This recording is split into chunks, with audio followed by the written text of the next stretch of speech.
Bonjour à tous et le bienvenue à cette prière du matin. C'est avec grande joie que nous commençons notre journée et nous demandons au Seigneur de nous bénir, de nous accompagner pendant ce jour qu'il nous a donné de vivre.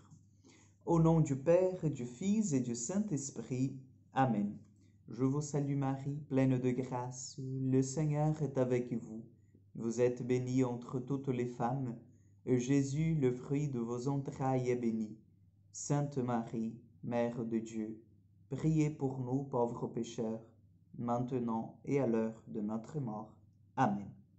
Notre-Dame du Mont-Carmel, priez pour nous. Nous allons prendre l'évangile de Luc, chapitre 11, versets 47-54. En ce temps-là, Jésus disait, « Quel malheur pour vous, parce que vous bâtissez les tombeaux des prophètes, alors que vos pères les ont tués.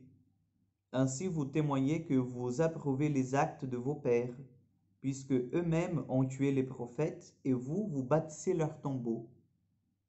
C'est pourquoi la sagesse de Dieu elle-même a dit, « Je leur enverrai des prophètes et des apôtres. Parmi eux, ils en tueront et en persécuteront.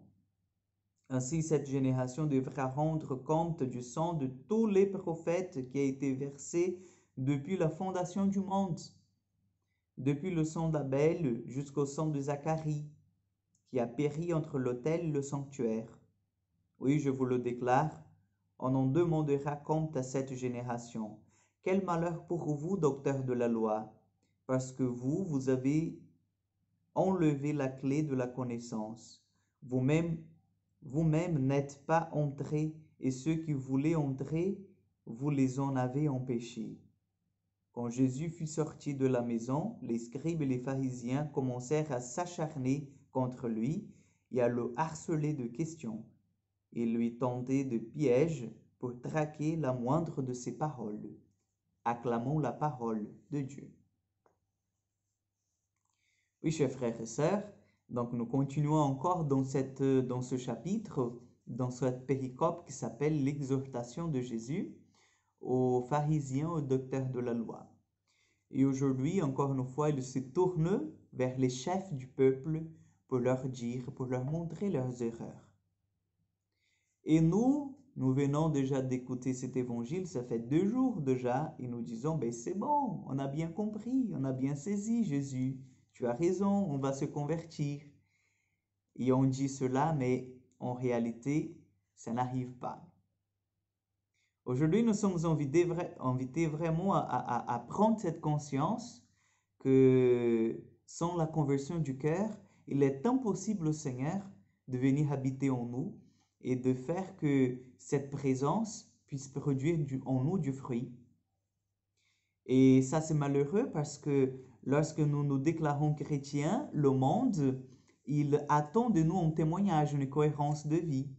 C'est, je dirais, même rigolo parce que les gens, lorsqu'ils savent que nous sommes chrétiens, ben, ils ont une série de clichés, si on peut dire, mais des clichés, je dirais même des valeurs, qui eux, ils ne respectent pas, ils n'observent pas, mais qui exigent de nous.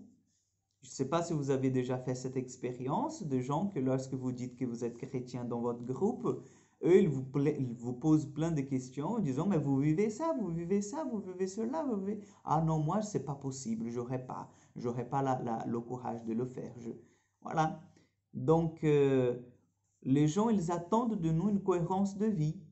Et lorsque nous ne vivons pas selon cette cohérence de vie, il nous arrive ce que Jésus disait au docteur, vous avez la clé de la connaissance, vous l'enlevez, vous n'entrez pas et vous ne laissez pas que les autres y entrent non plus. Donc lorsque nous témoignons de l'évangile, de l'amour du Seigneur, nous donnons cette opportunité pour que les gens connaissent le Christ et puissent avoir un contact personnel avec lui. Et lorsque nous nous déclarons chrétiens et nous ne vivons pas selon l'évangile, c'est comme si nous fermions la porte devant les gens qui sont dans le monde pour connaître le véritable visage du Seigneur.